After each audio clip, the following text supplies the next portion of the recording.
Hi, my name is Roy Rumbo. I'm an accounting professor at the University of North Texas, and I teach Intermediate Accounting 1 and 2 there. And today's lecture is for my Intermediate Accounting 1 students, but I am publishing it for YouTube. And if you, by happenstance, run across this, hopefully it will be helpful to you as well. I use, and UNT uses McGraw-Hill's textbook called Intermediate Accounting by Spiceland, Nelson, and Thomas. I'll put in a plug for the textbook because it's really good. I enjoy teaching from it. And I think you'll see the slides come from the author, and they're excellent slides. So having given credit to them and ready to do my job, let's get started. So again, if you go back, if you've watched some of my earlier lectures and in my introduction, I talk about what accounting is. Accounting is a measurement system, and we're measuring with a purpose, and that purpose is to report. And so now we're getting into the financial statements in chapter 3 and 4, the balance sheet, and then the income statement in the next chapter. And this is all about reporting. And so when we think about reporting, how are we going to present and summarize this information in a way that can be useful for investors? And so in today's lecture, we'll talk about the balance sheet. It's a snapshot of a point in time that shows the assets, the things we own, and the claims against those assets and liabilities and owner's equity. We're going to have some rules in how we present those things on the balance sheet. As well, generally accepted accounting principles guide us in how we measure and how we report, but they also require us to disclose other information besides that's what's on the balance sheet. And it helps us to provide more detail and more information about the items on the balance sheet. And it's the financial disclosures, the footnotes, if you will, are an integral part of the financial statements. And you would be remiss if you invested in a company or made a decision about a company only looking at the financial statements without going to the footnotes. And so we'll get in to this more here.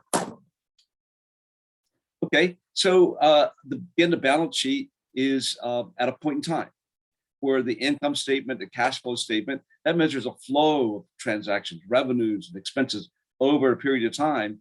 The balance sheet is one point in time, midnight on 12/31 for a lot of companies, or whatever period. So always, and I will mark down my students if they don't do this in the balance sheet problem, the balance sheet is going to have a heading, name of the company. So we know exactly what entity that we are reporting on. And then we'll say what the statement is, a balance sheet. And third, we'll say as of which date. Now, if you look at the income statement in the next chapter, it's for the year ended. So it's a period of time. But the balance sheet is going to be as of a point in time. We snap the line and we report the assets, liabilities, and equity at that singular point in time. And so why is a balance sheet useful? Well, it gives us the financial status of the company. A company could be very profitable, making a lot of money for the income statement, but it might have big debts, long-term debts. And we use a term called solvency. Is if a company is solvent, that means they're going to be able to meet their long-term obligations. If there are solvency issues, there's a potential of bankruptcy. So long-term solvency is whether a company can pay all of its liabilities, especially its long-term liabilities. And so the balance sheet is going to help us take a look at that. And we're also going to look at liquidity, which, just how much can we turn assets into cash quickly. And we're going to look at both current assets and current liabilities as classifications to help us to understand that liquidity. And financial flexibility, because again, the financial statements tell us a story of the past, but they're also good predictors of the future. And a lot of times you hear Wall Street analysts, if you listen to CNBC, they'll say, this company has a strong balance sheet, meaning they could probably potentially take on more debt. And why would they take on more debt? Maybe they have some strategic reasons to buy another company, to get in another industry, to grow. And so if a company has a weak balance sheet, means, man, they are tapped out. They're like fully loaded up with debt. And that is going to limit their flexibility strategically on the kind of options they might be able to pursue. Their focus is going to be one thing: pay off that debt. By the way, if you go to work for one of these companies with big debt, that could be an issue, because if they don't pay their interest, they can't pay back this long-term debt, they're going to go bankrupt. So what are they going to do? Cut costs. They're not going to be big raises at these companies. They are going to be focused on that interest payment, and also more susceptible to restructurings, where a lot of people could lose their jobs. I've been, I would say, restructured many times in my career, where companies had to cut whole departments, whole locations out. And so one of the reasons I had to move around the country is I was in Cleveland, Tennessee. A big part of the operations there got closed down. I was fortunate to keep a job, but I had to move to Indianapolis. And then later, that whole Indianapolis location was closed down. I had to move to the corporate headquarters. I was fortunate at least to have a job, I guess, because some people lost their job completely there, or they weren't willing to move. So you want to look at this balance sheet as a prospective employee to know what you're getting into. Now, there are limitations with the balance sheet. Remember, we were looking for relevance and faithful representation of this company through the information we provide on our financial statements. Well, there are challenges. And I've talked in a previous lecture about, hey, property, plant, and equipment is measured at the historical cost, what we paid for it. Well, that could be 10, 20, 30 years ago that we bought these assets, and we just measured that to what they paid for. What are they worth today? They could be worth maybe a lot more. And so we may be missing that because fair values are very hard to ascertain. They're not objective in many cases. And so it's hard to measure our entire balance sheet at fair values. So many assets are going to be recorded at their historical cost. The FASB has been moving to more fair value measurements. But again, that I would call that personally a big limitation, because those fair values are highly subjective. And so are they accurate? Are companies putting higher valuations than they should on those things? And so the balance sheet looks better than reality. And so I do support historical costs from that side, because it is, back to chapter 1, verifiable. And so I like that. And so there are other assets that a company has, I would say valuable resources, but they're not recorded as assets. And I think about the people. Some companies have a great culture, great people, great leadership. And those companies, that's, by the way, where you want to go work. And I was fortunate to work at some of those companies with great leadership. And so that is something, we don't record that as an asset. That would be really hard to classify that. We don't own the people, they have choices, but, and it's hard to quantify the value of the culture, because culture is so meaningful. If you have a culture that's focused on results and excellence and respect for each other, that's a company that's going to win in the marketplace and have value. But how that is not measured on the balance sheet, because I don't know how you would measure it, first of all. So definitely there are limitations, and normally, as the top part says here, if we look at the market value of companies' equity on the New York Stock Exchange, it's generally a lot higher than the book value of the equity. When I say book value, that's what we record on our financial statements. And so there you go. It's not perfect. There's limitations, but you need to be wise enough and savvy enough to understand that as you're looking at these balance sheets. And so here's a bit of a diagram here. Assets on the left side, as I've talked about, liabilities and shareholders' equity on the right side.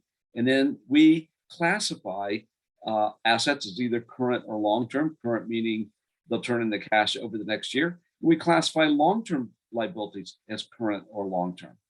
So you add current and long-term liabilities up, that equals total liability. Same thing here on the asset side. And then shareholders' equity has two primary components. There's some other more minor components, but paid in capital, amounts people have paid in for their ownership interest, and then the earnings, because owners have a right, legal right, to their proportionate share of the earnings. And so we record all the earnings in shareholders' equity. And again, we've talked about this many times, but it's retained earnings, means all the earnings ever made by the corporation minus dividends, because dividends are a return of that paid in capital to equity. And so dividends come out of the retained earning section. All right, let's talk about the current assets. That assets are going to be converted into cash in the 1 year. And you could think about the operating cycle here. You know, first we start with cash and we buy inventory. And we, have to prepare the inventory, get it to the right location. Maybe we're manufacturing, adding some processing to the inventory, prepare for the sale to the customer. So it's sitting there in inventory on the balance sheet. And then we deliver inventory to customers and they don't pay us right away. It becomes an accounts receivable. And then that accounts receivable gets paid. And that's when we finally get cash back. So there's when you think about current assets, the same thing's going to be true for current liabilities. It's the operating assets that we're using on a day-to-day basis to generate cash and use cash and generate cash. What are some of the typical elements of current assets? By the way, always provided on the balance sheet in order of liquidity. The ones that could be turned into cash faster are listed at the top. Okay. The number one item always on every balance sheet, cash and cash equivalents. That's the top. It is already cash. You don't have to turn it into cash. It is cash. Short-term investments. These are investments that could easily be readily sold and turned into cash. Accounts receivable certainly is going to come in front of inventory because we're going to sell inventory to customers and it's going to become an accounts receivable, right? They're going to owe us for what we sold them. So inventory is going to be behind accounts receivable. And then finally, prepaid expenses, which we saw in the last chapter. And this is where we're prepaying for things that will become an expense in subsequent periods, like when we pay our rent in advance. Insurance is usually paid. You have to pay insurance in advance because you can't wait till something happens. So you have prepaid insurance, prepaid rent. There's a multiple items like that. When you see prepaid in front of it, it's an asset. And as that asset is going to be good for 1 year, it goes into current assets. And most prepaids, we prepay for, usually we don't prepay for several years at a time. That might be bad business, depends on what the issue is, but it's going to be in prepaid expenses. And so let's talk about cash and cash equivalents. And so obviously there's definitely cash in the banks, but also cash equivalents. And those are items that will mature within 3 months from the date of the purchase. So commercial paper, U.S. Treasury bills, that's debt by the U.S. government, and money market funds. Now, I would say cash equivalents are also, maturity dates can be within 3 months, very short-term type of investments, but also no risk, minimal risk. So even ownership interest in equity might be considered, I can sell that any day. That's got to be liquid. Yeah, but the value can move up and down. It's volatile. These assets, commercial paper, money market funds, U.S. Treasury bills, they're not volatile. And so they're less risky. They are much more like cash.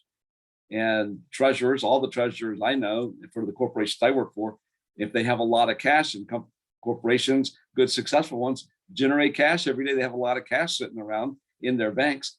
They don't want it to be sitting there in cash, not earning interest. And so they will invest it in very, very safe investments that are going to mature quickly because that's what's good for the corporation. And then as accountants, we classify those things on the balance sheet as cash. But we don't say on the balance sheet cash. We say cash and cash equivalents to signal to the investor that there's other things in there besides just cash. Now, we may invest in stock and debt securities of other corporations. And we have a whole chapter on that we will talk about. I think it's chapter 12.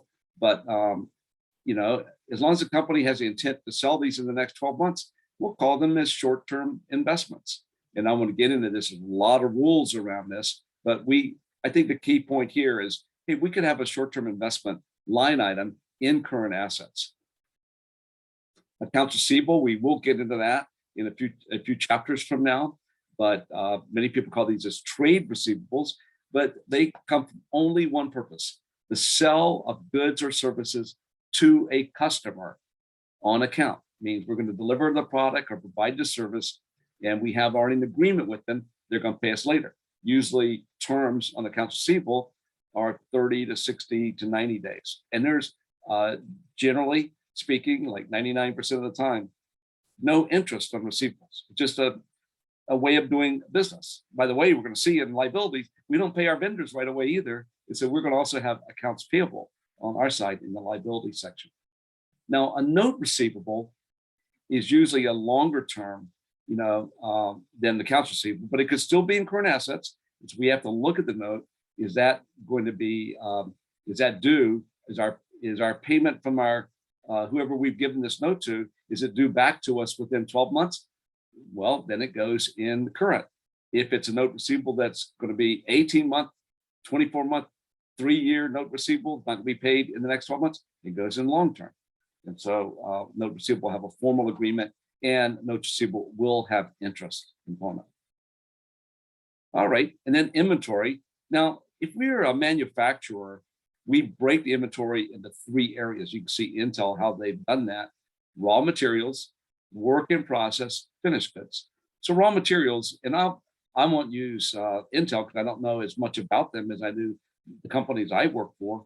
If I think about where I worked at Lennox or at Maytag, we have a lot of steel in both companies sitting around back in the factory, rolls and rolls and rolls of steel, very heavy. They got big machines that can move it around. And at Lennox, we had a lot of copper sitting around, just sheets of copper.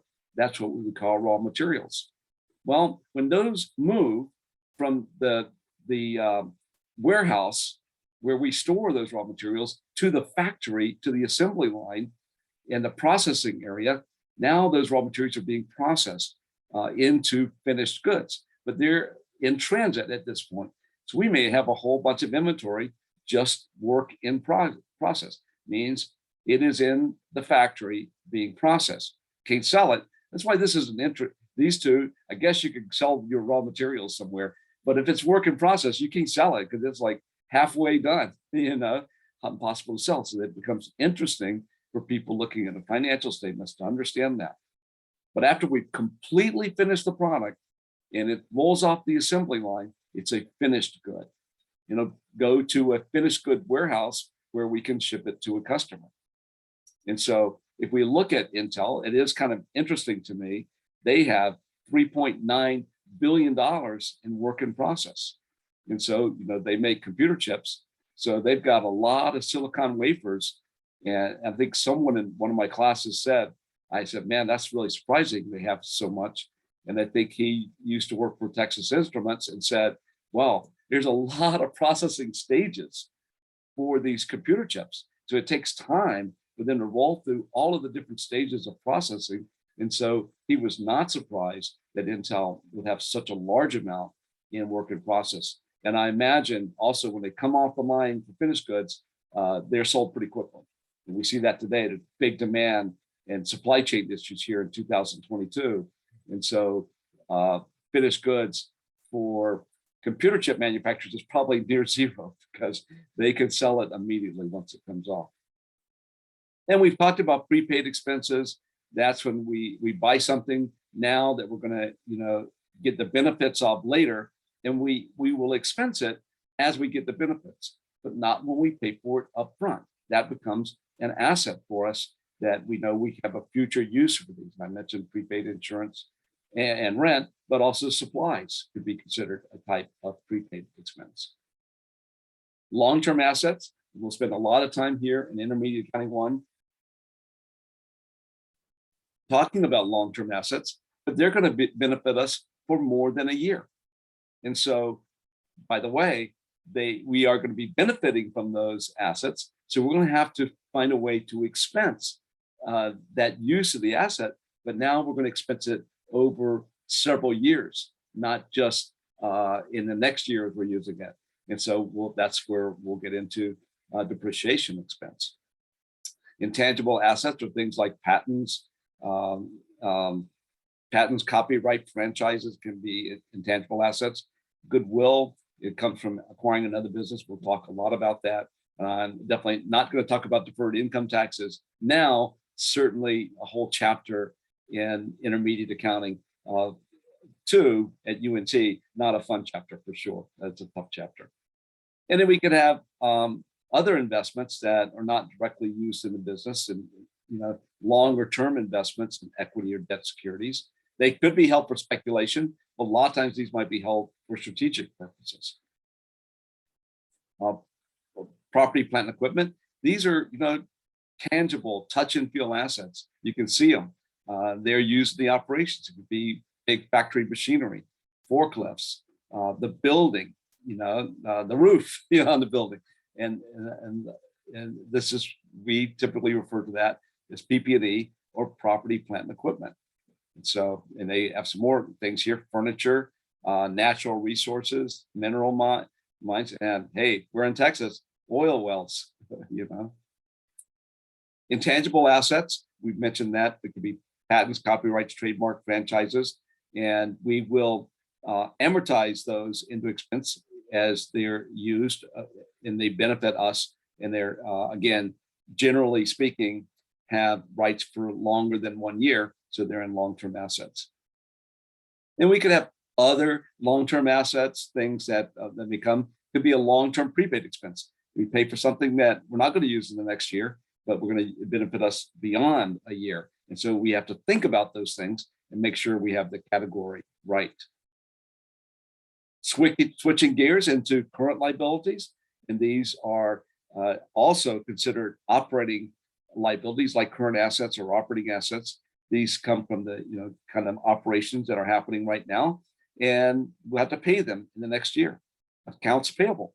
We are, like our customers are buying from us on terms, we're going to buy from our vendors on terms.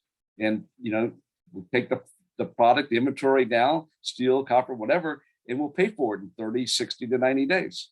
Now, it's accounts receivable for the companies selling that to us, but for us, we owe it. It's a liability. It's going to be an accounts payable. Notes payable would be the opposite of a notes receivable, that we may sign a note to someone else. We talked about deferred revenues in the adjusting entry chapter, but if we receive cash upfront and we owe someone a service or a product later, that's what we call a deferred revenue. Think the airline companies. They require us. I would rather pay after the airline flight. And if it was a good flight, it was on time, okay, then I'll pay it. And if you did some bad things and you didn't get my bags there, they only pay half of it. See, the airlines are smart. They know we would be really, when we get upset, we might not pay for those airline trips. So they make us pay up front. And so airlines have really big deferred revenues because they get all this cash. We're buying airline, we want to reserve that seat on that plane for spring break or the summer vacation, whatever. We're buying these way in advance, 6 months, maybe a year in advance sometimes, for a really big international trip or a trip to Hawaii or something. And so those airlines have our cash, but they have a liability. They owe us that flight because we paid for it, right? And so deferred revenues are a liability. And then when they fly us, then they can reduce the deferred revenue with a debit and credit real revenue. We saw that in the adjusting entry chapter. And accrued liabilities are, expenses that we incur now, but we will pay for later. Salaries, our employees may be working for us, but we don't pay them till maybe a week or 2 weeks later after they work for us. And so we got to accrue that. And we got to record salary expense and the salary is payable. And if we have long-term debt, but some of it's due within the next year, hey, we got to move it into the current liability section. That's really important. I think I talked about accounts payable, talked about deferred revenues, accrued. I'm not going to repeat myself there. Here's an example of current maturities of long-term debt. This company had $1 million note payable with $100,000 due each year for the next 10 years. Well, that first $100,000, that's going to be due in the next year. But the $900,000, those other 9 payments, they're after the first year. So we will split this $1 million note payable. $100,000 is a current liability, $900,000 is a long-term liability. And by the way, if you miss that, you didn't record that, your financial statements could be misleading because you got 100,000 coming due in the next year. It cannot be sitting in long-term. You got to bring it in the current liability. So investors, users of the financial statement could look at your short-term solvency because you got $100,000 payment coming due in the next year. That could be an issue. We want to make sure as we look at the balance sheet that we're confident of that it can be paid. And so there could be other long-term liabilities, like long-term notes, bonds, pension obligations. If we provide, in many companies, it's a smaller list today, but both of the companies I work for offered me a pension. By the way, I'm collecting. I'm 65 now. I'm collecting those pensions. So and I worked at Maytag, like 30 years ago, but now I'm collecting a pension. So when I was working for Maytag, they had to record a pension expense and credit that liability to me 30 years down the road. And by the way, that pension will be paid until I die. Think about how do you account for that? Do they know when I'm going to die? How do they estimate that liability? That would be interesting. And there are ways to do it. And there's a whole chapter on pension accounting later in intermediate accounting too. It's a very interesting area. And the companies I work for had significant, oh my God, crunching pension liabilities, big ones that were just at times overwhelming for the corporation. And when they were giving out all these pensions back in the 50s and 60s and 70s to factory employees and salary employees like me, they didn't realize how expensive it was, what a liability was created. And it wasn't required to be on the balance sheet, up until like in the 90s. And so once you start putting on the balance sheet, companies started realizing, wow, this is a big liability. Investors started realizing this is a big liability. And that just tells you how the FASB, the accounting rule makers, realized, hey, we're missing this big pension obligation. We gotta get this, force companies to record this. And when they recorded it, man, big change in how companies thought about these things, and they were not so willing to give them away anymore. And then shareholders' equity, we've talked about. Two primary components are paid in capital, amounts that people have paid in for their ownership interest. We use terms that reflect, what they mean, which is great. And then retained earnings, and I've talked about that. That's all the earnings less dividends. And those are the two primary pieces of shareholders' equity. You could think of shareholders' equity as here's all the things we own minus all the things we owe. The leftover piece is the equity, shareholders' equity.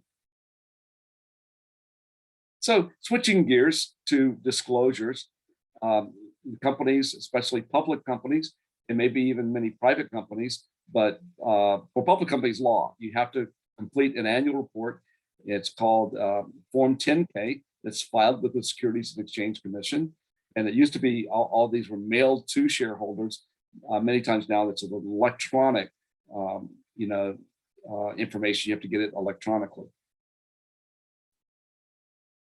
And so the annual report is going to have the financial statements, then a whole bunch of additional disclosures that are required, including, a summary of what kind of business we do, what are the risk factors for investing in this company, any kind of legal lawsuits that the company's involved in, stock performance, and internal controls. And so there's a lot there.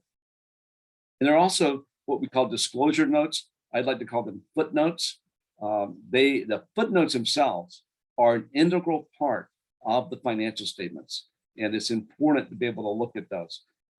Footnote number 1 for nearly all companies is a summary of the significant accounting policies, because GAAP does allow us, various accounting policies, alternative ways of accounting. Sometimes there's 2 or 3 different methods allowed, and we'll see average cost, LIFO or FIFO for inventory. You might remember that from principles. We're going to definitely get into that. Well, here you read this so you understand, hey, which of these accounting policies under GAAP is this company following? And it might help you compare 2 different companies. But there's a lot more detail back in the footnotes. Another kind of example of very useful footnote is long-term debt. On the balance sheet, you'll just see one item. Let's take that $1 million example with 10 payments. You would just see $1 million. Now 900,000 of it was a long-term liability. If you go to the footnote, you'll see all the components of that long-term debt when they're due. What year are they due?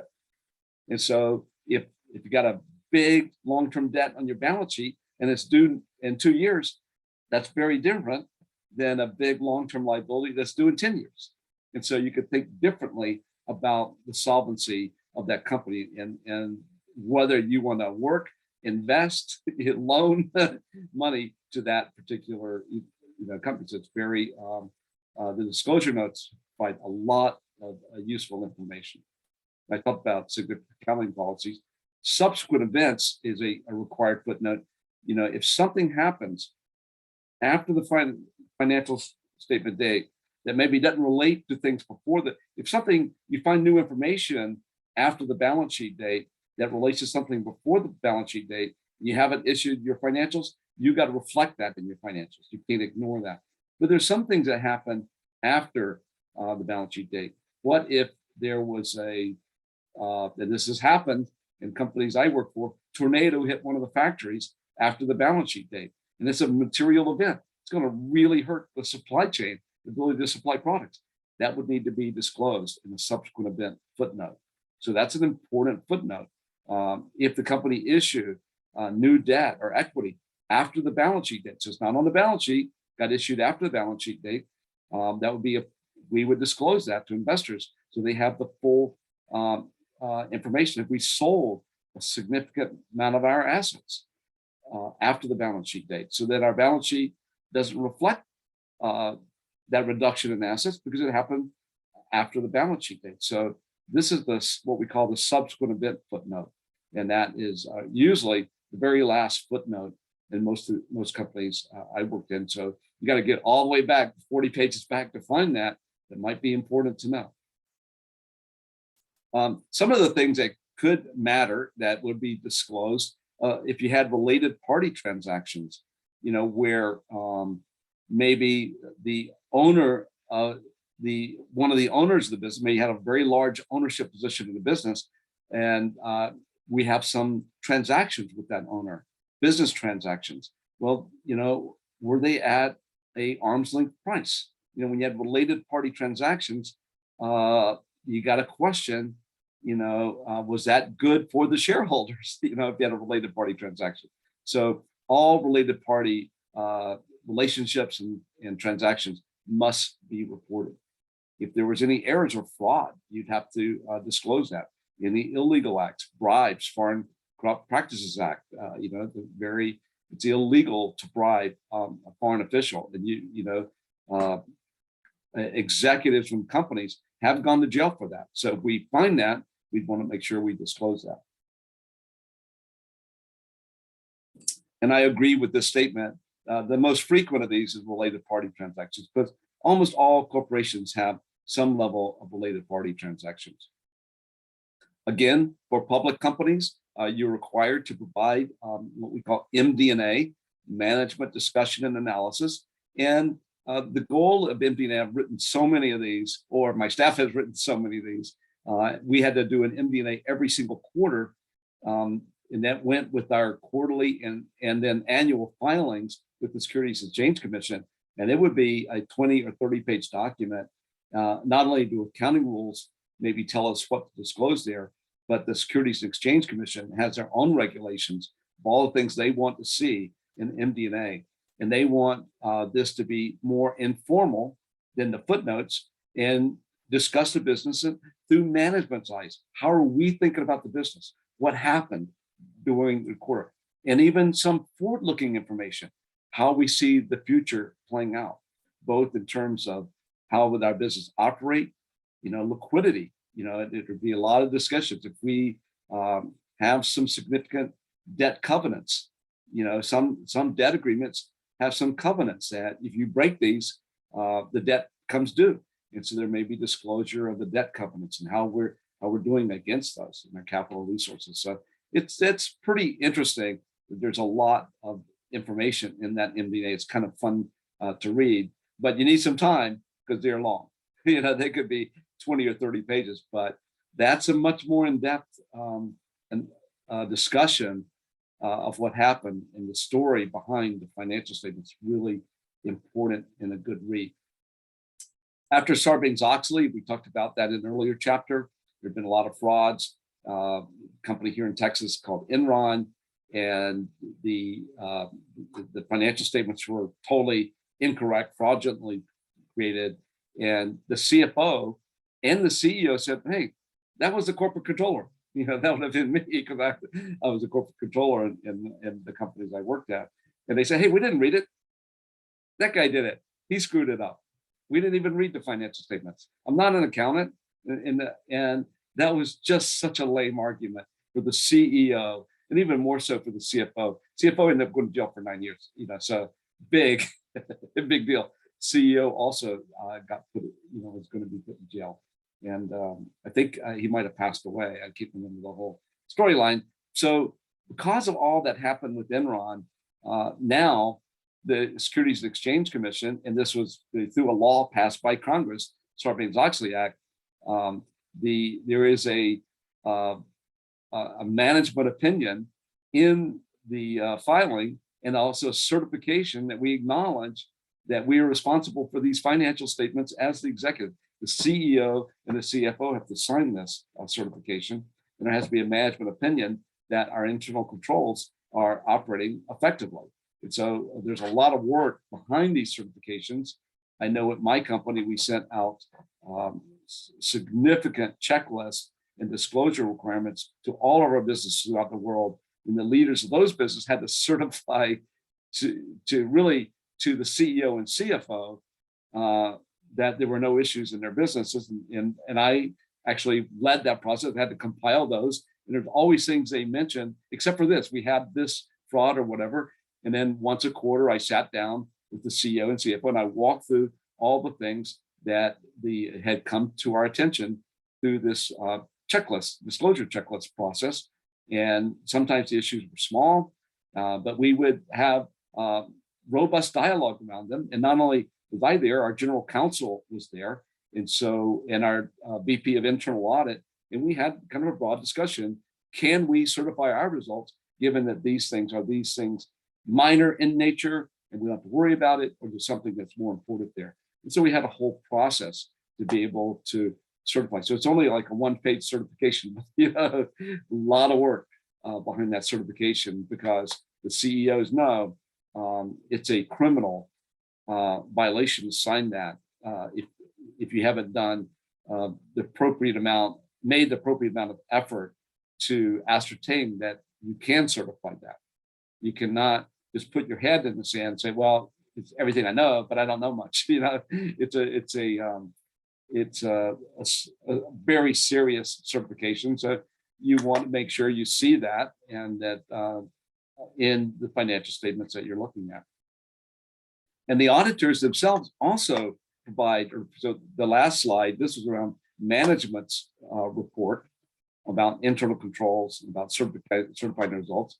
Well, the auditors, and almost all companies have audited financial statements, even private companies, because banks are not just going to accept a financial statement that has not been audited at some level. For public companies, we have significant audit work performed, and there are 4 really big global audit firms, and we call them the Big 4, if you will: Price Waterhouse, Ernst & Young, KPMG, and Deloitte. And those are the 4 largest. I worked for Deloitte myself before I went to work for Maytag. And so these companies are global. They have offices in nearly every country, because they need to audit the financial operations in all those countries around the world. And so they're going to attest to the fairness of the financial statements and make sure they are in compliance with generally accepted accounting principles. And there's some procedures, there are some law and procedures around these there's audit standards of the things they must do in order to express an opinion. Now, there's 4 kinds of opinion. Unqualified, mean it's a clean opinion, it's good, these results are in compliance with GAAP. We've done all the important necessary work, and I think we'll see a slide on that. And it could be unqualified, but have an explanatory or an emphasis paragraph. So, you know, when you're reading that, you see an extra paragraph. Okay, you better read and pay attention to that paragraph. What's in there? What are they talking about? Is it something I would care about? And then qualified would be, hey, I call it sometimes an except for opinion, because the auditor would say, hey, all these financial statements are in compliance with GAAP, except for this issue. So there may be one issue where they're not in compliance, but everything else is okay. And so it, again, might just be 3 or 4 sentences there. Better be reading that. And then obviously you could have an adverse or a disclaimer that it's a bad opinion. So unqualified opinion, also called a clean opinion. You know, they will make sure they did the right professional care to provide that opinion. The auditor undertake professional care to ensure the financial opportunity. So what does professional care mean? Significant, sufficient planning for all the audit procedures. Our auditors at Lennox were pretty much there year round, and they're always planning for a quarter, for a year. They're always in constant communication with me and with my team, and determining what's on the horizon, any new issues that we're seeing out in the business operations or the new accounting rules. So always having dialogue throughout the year. So significant planning of the audit. And so the auditors could be aware of any significant changes at the company that might change how they do their audit procedures at the end of the year. And part of that year-round work is evaluating the company's processes. Do they have the right level of internal control around their processes so that they can generate accurate financial statements?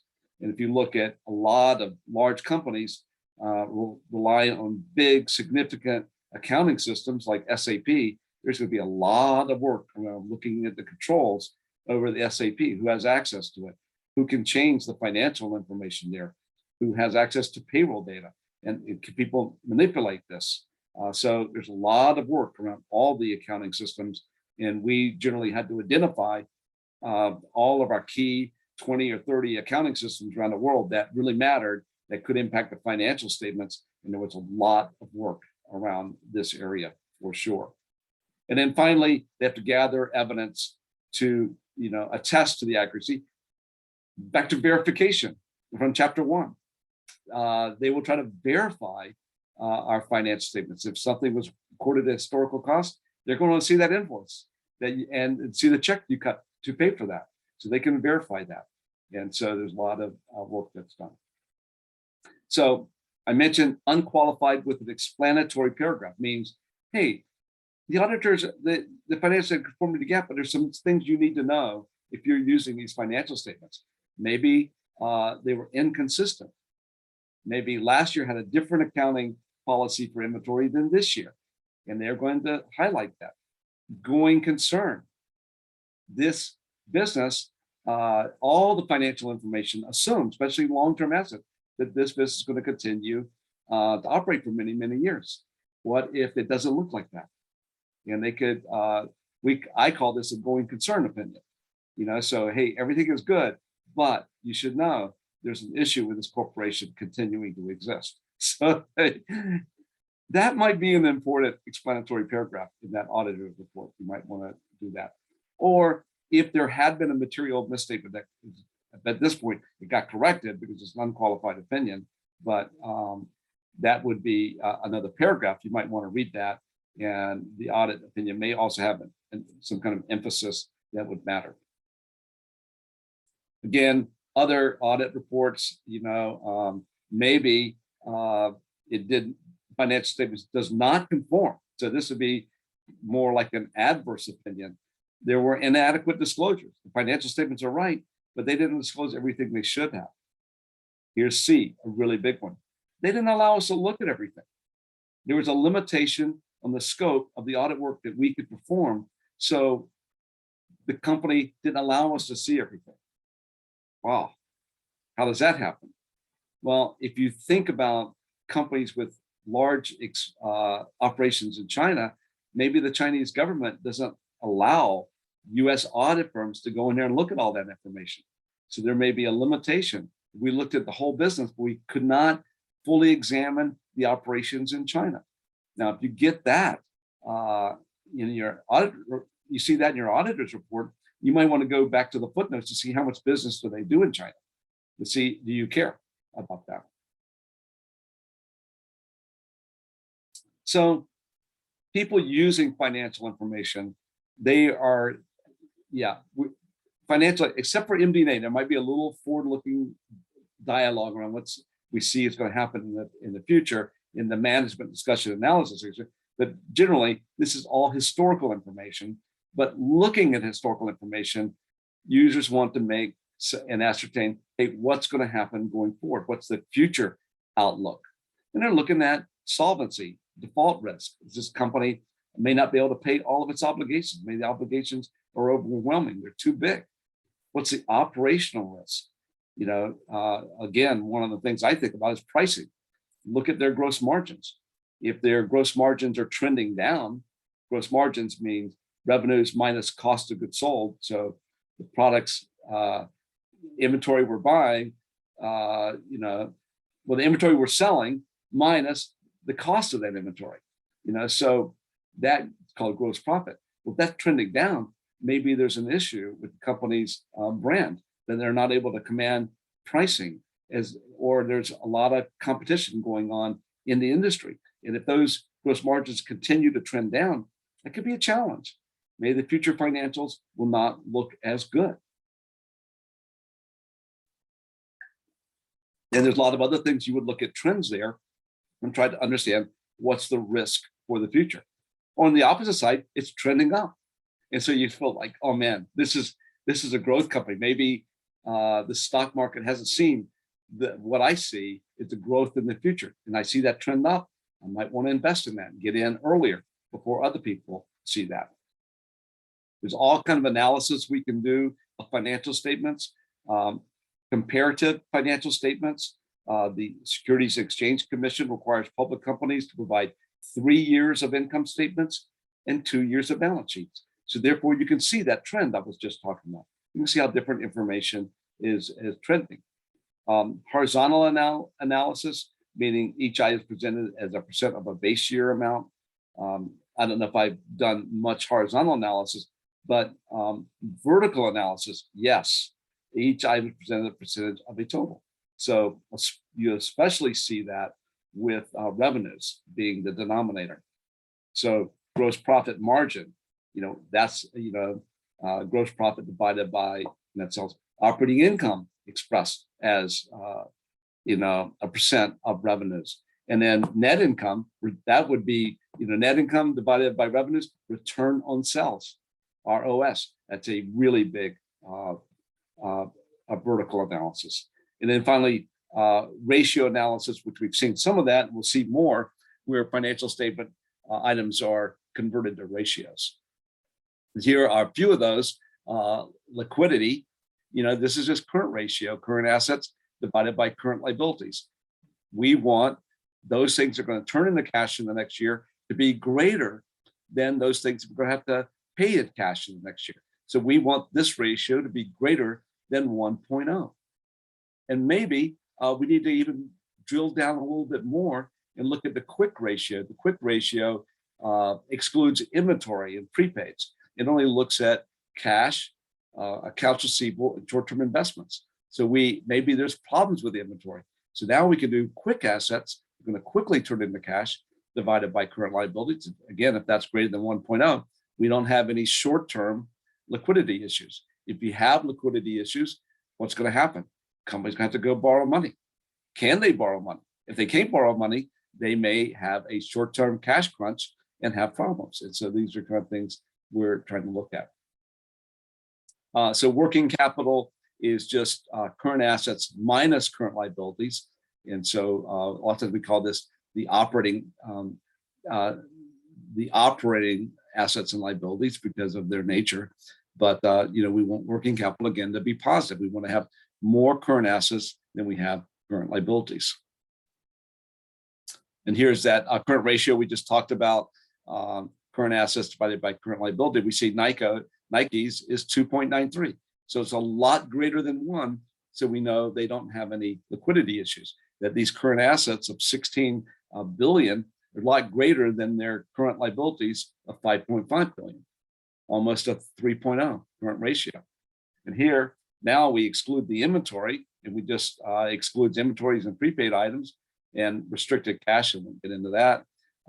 But the numerator includes cash, short-term investments, and accounts receivable, the quick assets.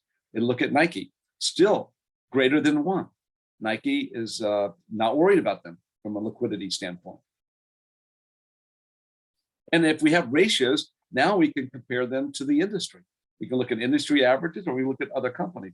Here for Nike, man, almost 3.0 versus 1.4, 1.8 versus 1.15. So Nike's ratios that you kind of expect, they're a very successful company, but also tells you they're well managed. They're watching the ship. They're on top of things, and they're making sure that that they are managing their balance sheet and their assets well. Solvency ratios. Here's one: debt to equity, total liabilities divided by shareholders' equity. That's going to look more at a long-term situation, because now we're going to bring long-term debt in there. And this is another really good one. How many times, so we don't pay the interest expense, we go bankrupt. That's a problem. So how many times have we earned enough to pay for the interest expense each year? So net income, you just add back the interest expense, and then you add back income taxes, and then you take that divided by interest expense. That's how many times we've earned interest. So you want that to be a high number, right? So if you're an investor and you want to invest in the company. And so debt to equity ratio, the higher the ratio, the higher your debt, your liabilities versus your equity, the higher the ratio, higher the risk. And so we want to think about that. So here is Nike's debt to equity ratio. That's really low. Now the industry average is 0.95. You can see companies with 5 or 10 times. They have a lot more debt than they have equity. They're what we would say highly leveraged companies. And maybe they're doing that to try to generate, because if they have small equity position, as long as they can pay back their liabilities and they have leftover cash, there's fewer owners. So there's more cash available to the individual owners. And that's what we call financial leverage. Here, I would say Nike is not highly leveraged. Their debt to equity ratio is 0.87. And even the industry is not that highly leveraged at 0.95, in my opinion, but Nike is even less leveraged than the industry. So this is also used to look at solvency, the times interest earn ratio that I talked about. If income is many times greater than interest expense, then we feel like, hey, we're going to be able to pay that interest expense. We're not going to go bankrupt in the short term. And so Nike, let's say their ratio 84 times, they can pay their interest 84 times. Well, that sounds pretty safe to me. All right, moving to another, we're nearing the end of this chapter, and I would just be remiss if I didn't talk about reportable segments. So back in the footnotes, in disclosure, companies are required to report segment information. And so we're now required, this is so useful for investors. I'll just let you know, companies are really afraid of providing too much segment information. They try to limit the number of segments. And it's a constant dialogue with the Securities and Exchange Commission wants to look at this and say, hey, you should provide more segments. Well, why do companies not want to provide that segment information? Well, it's really good information for investors, maybe customers. I know at one point in time at Maytag, we had one segment for residential, another segment for commercial. In our residential segment, we had Hoover vacuum cleaners and Maytag washers and dryers, and white goods appliances. Well, we just didn't want Walmart to see how much money we were making on those vacuum cleaners. And so we, could say kind of buried it inside the residential segment. And then we had some ways that we could convince ourselves, at least, that that was a good reportable operating segment, but there was also a good reason not to do that, not to disclose that. So this is kind of a challenge, but when you look at the operating segments, now you can see, hey, how's the company doing in various aspects of its business? And so, there are some rules, and they've been growing rules that are to try to force companies to show more segments. What gets reported for segment, operating segment? General information about the segment, segment profit or loss, and segment assets. So you can look at revenues and profit or loss for these segments. That's pretty interesting information. Yet for competitors too, I will acknowledge that. But that might be interesting if a company is losing money on one segment and making a lot of money on another segment. You might want to think about that. Is a segment they're making money on, is that a growing industry or declining? And where they're losing money, you can really tell a story there that might help you understand what's going to happen in the future with the company. And to really make sure this is done correctly, in the footnote, you have to reconcile all your segment profits with what you reported on the financial statements in total. So there's a reconciliation to make sure you've done that correctly. And we even do this on an interim period. What's an interim period? Quarterly. So it could be monthly, but the SEC requires public companies to report every quarter, every 3 months. And so that during those quarters, we also have to report on the operating segments.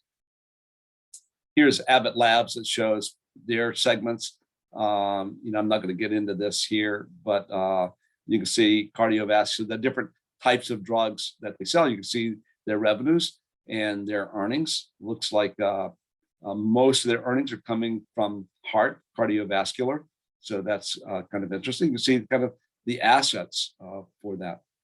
So there's a lot of information there. Again, in the footnotes, we are required to report revenues by geographic area.